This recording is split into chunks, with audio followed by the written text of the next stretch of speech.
was an icon, a legend,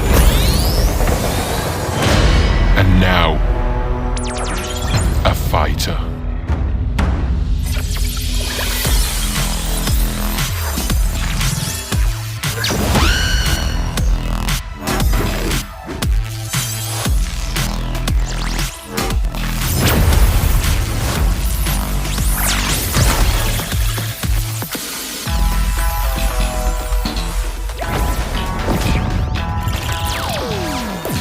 Let's do it.